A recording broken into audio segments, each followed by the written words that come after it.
Hello and welcome to the channel. Today, a little bit of a special treat. I'm going to do an unboxing and first impressions vid on this H&S Autoshot 4550. Now this is a Unispotter, so if you're unfamiliar. Not a body repairs. A lot of times if you don't have access to the back side of a panel, your next best option is to actually weld some material to the front of the panel and to pull on that to apply pressure while hammering around rough ramp high spots. These things are super convenient. I remember using one back in industry a few years back, I will admit. It was one of the cart style ones with a handle, an integrated T-handle, and stud welder. And it was great. I love the thing. I used it quite extensively, especially in larger panel repairs, quarter panels, things like that. Really shines in getting the metal very close. Even some kinds of repair where access specifically is an issue, or even if access isn't an issue, these things are just generally time savers. Now this is actually, I'm going to call this a consumer model. I picked this one up for about, I think it's $300. It was on sale, 300 Canadian, mind you. I know Harbor Freight down in the States sells a clone of this, and I think they sell it for about 100, maybe 150 US. Could be wrong about that. At any rate, we're on this side of the border, so we deal with what we got. Now, the company here, H&S, these are actually the guys who invented the Unispotter. I think it was 25, maybe 30 years ago. They came up with the idea. One of those rare instances, it's actually a Canadian company. And they manufacture these, if I'm not mistaken, in, I think, Niagara Falls, USA. And still head offices located in Canada. Anyway, I've got reasonably high expectations for this thing. As I say, got to be realistic considering the price. This is the lowest priced model. I think you can step up to the $600 one. Comes with more clamping tools as well as a travel case.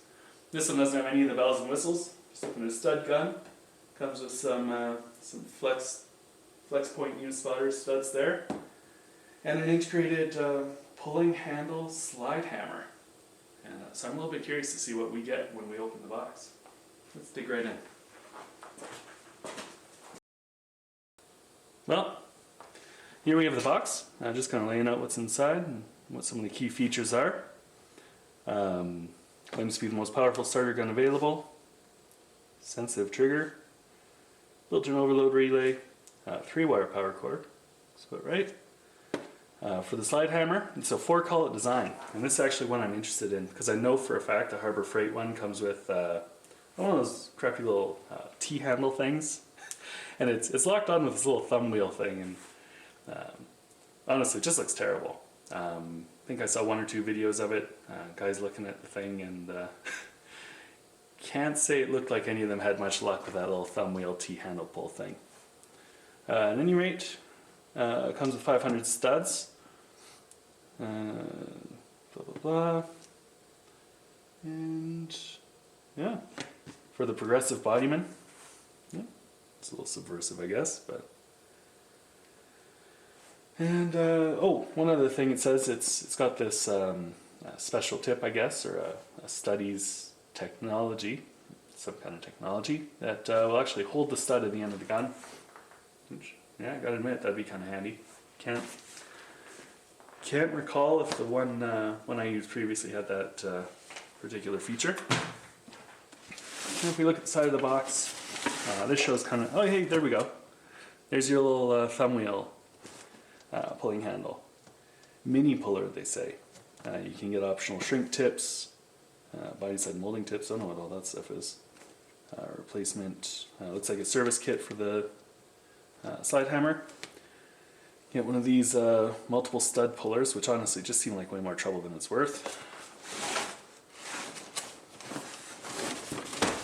And not much else to it. There you go. Seen these before. As I say, I can't say it's all that practical for home use, but if you were trying to set up something complicated, to see something like that might be useful. And never seen one of these, but looks a little hokey to be honest. Anyway, take a look what's inside.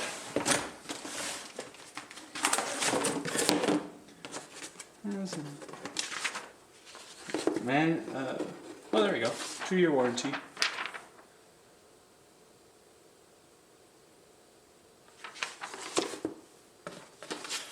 Some instructions. We need those.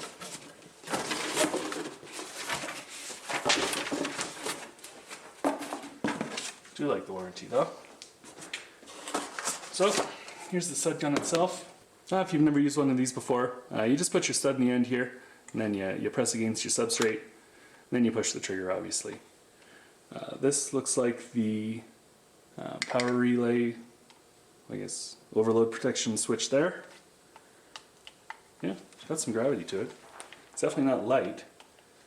I don't know.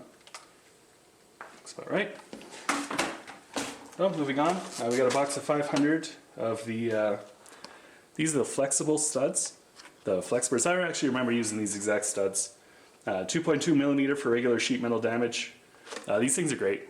You don't want the heavyweight studs, generally speaking. Even if you're, well, if you're pulling a rad support or it's a rocker panel or something that's a little bit heavier metal, that might be where you use a heavyweight, but honestly, these are the only ones I've ever used and they work just fine for everything. You're not going to be doing frame pulls with this thing, and at least I hope you're not doing frame pulls in your garage, because that's not a good idea. But yeah, size box, 500 of them, I believe it. And here's the slide hammer. So, in some kind of alloy, it's cast.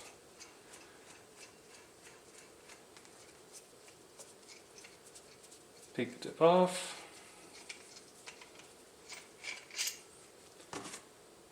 And there's your 4-point collet there. Little O-ring. Yeah, not much to it.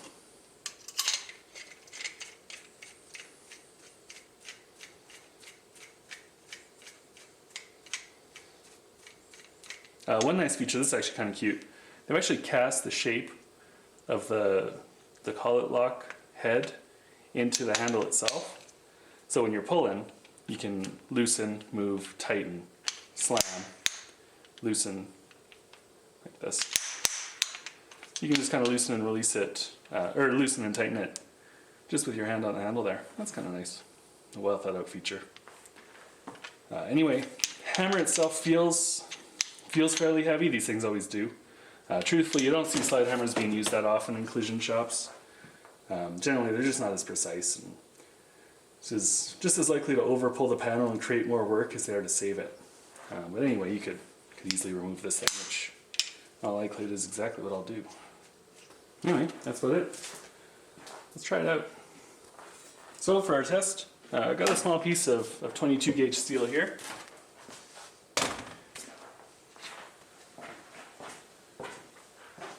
And just to make sure we get a fair test, I'm just going to clean the panel real quick with a little bit of wax and grease remover.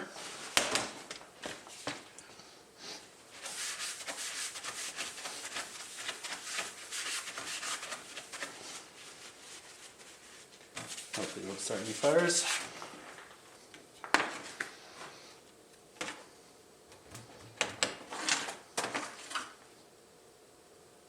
One thing I will say, this spring on the tip of the stud welder seems to be way stiffer than it needs to be.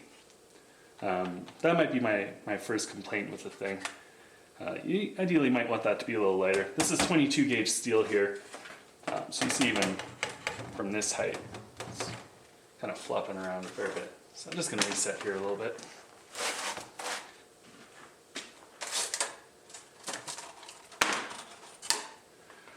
So again, just put the stud in.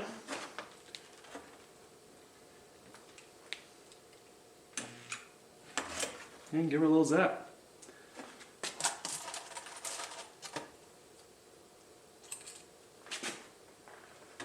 Oh, does the pin drop out if I hold it upside down? It doesn't actually. It's decent. I like that.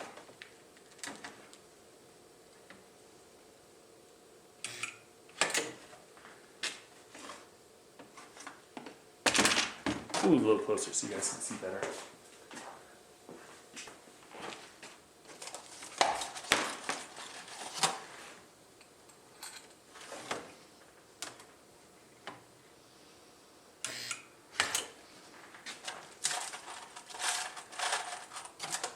Now, apparently this thing has a built-in timer that won't let you keep the trigger locked down for more than a second. Let's try that out. 1/1000.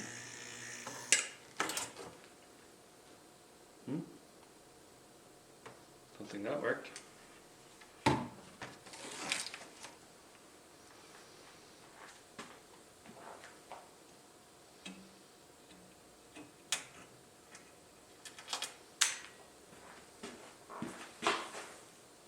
And we burned right through.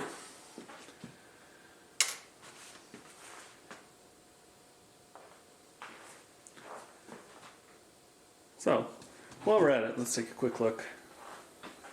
Now, one of the things with a stud welder is you're always going to be able to tell if you've got too much heat based on the amount of discolored heat discoloration you get around the head of the stud there. So this was too much heat. That was about right. That was about right, maybe a little too much heat. And that was quite a bit too much heat. So, to remove the studs, this is easy. You just get yourself some good pliers. You just grip onto the head of the stud, get a good bite, and then just twist.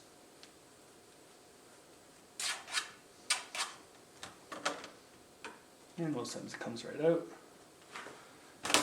That one was a little stubborn. See if we can get a better result on this one.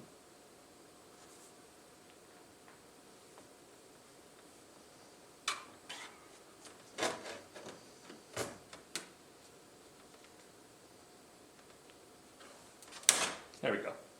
So they'll tend to break off just like that. And that's smooth. You just basically sand that up, get it ready for Bondo, and you're ready to proceed with your repair. Now the alternate way, you can remove these just using side cutters. Kind of snip the tips. And then come back in with a cut-off wheel.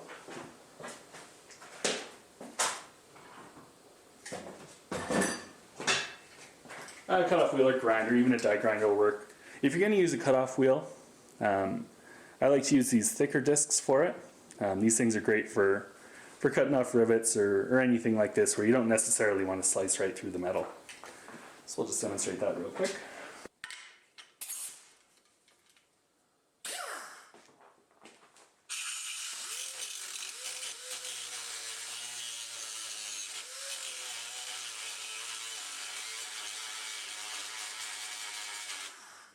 And there. It's like it never even happened. There are some other neat tricks, things you can use this machine for. If you got a little pinhole in the metal, say from welding with too much heat or over pulling with a welded tab is pretty common, you can actually just put a pin on it. You basically just zap and grind. So here, we'll just demonstrate that real quick. I've got a 5/64 drill bit here.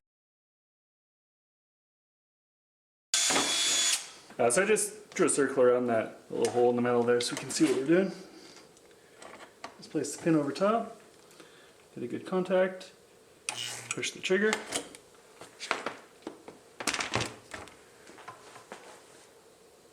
And then go ahead and clean that up.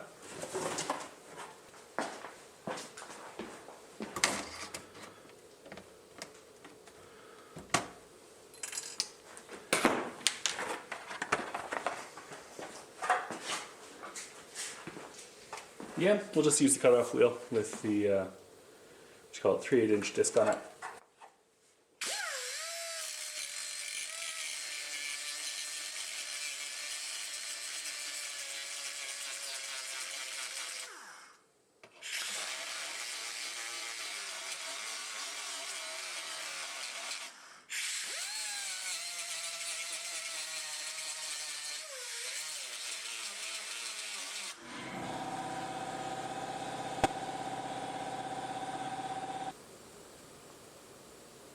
And as you can see, we got a pretty good weld out of it.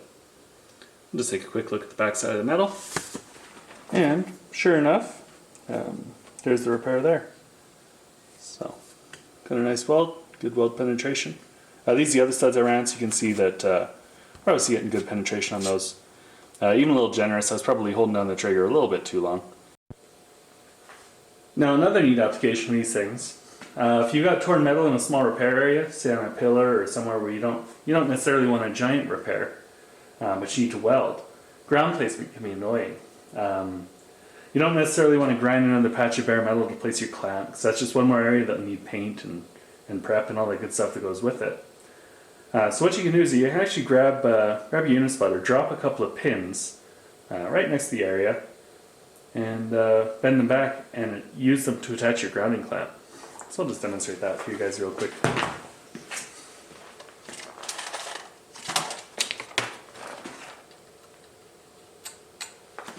So say if we wanted to weld this up, we can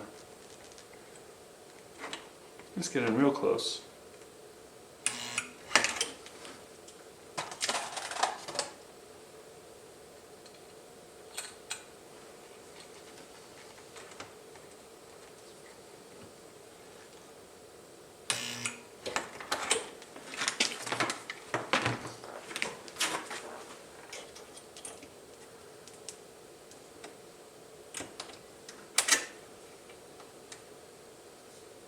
Kind of bend those back like so. Then just grab your welding clamp. Just bite on like that. Now if you needed to go in and make this area, you don't have a huge repair area. So, as far as use and care instructions go, I think it's pretty low maintenance. It's only got one switch, so it is important to keep this tip clean. So every once in a while, just give it a Scotch-Brite if you see it starting to get too badly discolored.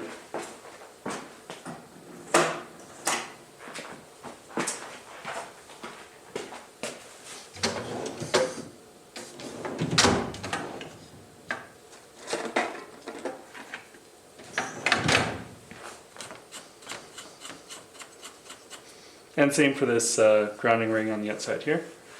Let's give that a little bit of love every once in a while. Make sure you get good electrical contact and better welds as a result. The other thing on that same theme, always make sure you're working on clean metal. Obviously this thing isn't going to work over paint. Dirty metal, dusty metal, any of these things will affect the quality of the weld you get, and that might lead to these things just falling right off as soon as you try to pull onto it. The other neat thing you can use these for, you can actually use them for shrinking metal. They come with, a lot of them come with shrinking tips. This one's an optional add-on that I could go and order if I wanted to. It's a bit of an advanced technique. This is useful if you got stretch over metal. You can actually see this panel is already stretched and warped from all the heat we've put on it. Basically what you do is you just put the shrink tip on, you grab a sponge and some water, and you use the shrink tip to purposely overheat the metal until it's just past red hot. You then immediately quench with the wet sponge to get the metal to shrink back up. And now for what it's worth, you can do the same thing with an acetylene torch or basically any high heat source. So yeah, first impressions. I burned through about 20-30 pins off screen, did a minor repair, for which I actually wound up using the slide hammer. Besides the stiff spring on the contact tip, which again, that's just pretty stiff for anything, if you're working on torn metal, that sort of thing. That might get annoying. Isn't really anything I'd complain about. Performance-wise, adhesion's been consistently high. Aside from this, when I purposely held down the trigger way longer than I should have, there haven't been any burn-throughs or any other metal problems. Been pretty satisfied overall. It is a nice feature that the pins don't drop out of the tip if you hold it upside down. I'm sure I remember picking those things up off the floor consistently. Just dropping them, falling out of the tool kind of thing while you're working. The other nice thing, the slide hammer, I actually found you get a pretty good bite with the thing if you actually tighten it up. The thing will hold on there good and tight. And, definitely had no trouble handling the one job I did with it.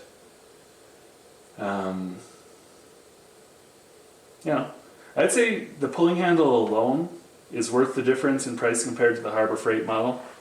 The other thing, you get the warm and fuzzy feeling of supporting the guys who actually came up with the concept essentially, and not just the overseas guys who copied a good design. I do know that Eastwood makes a tool, essentially cloned to this. Can't speak to it. On the higher end, again, if you want to get into professional or commercial type applications, they do have the cart style ones, as well as a whole myriad of process welders and all sorts of things. But for the home gamer, I'm going to say that this is about as good as anyone's going to need. And for the price, I'm pretty satisfied with the value I got out of it. Thanks for watching.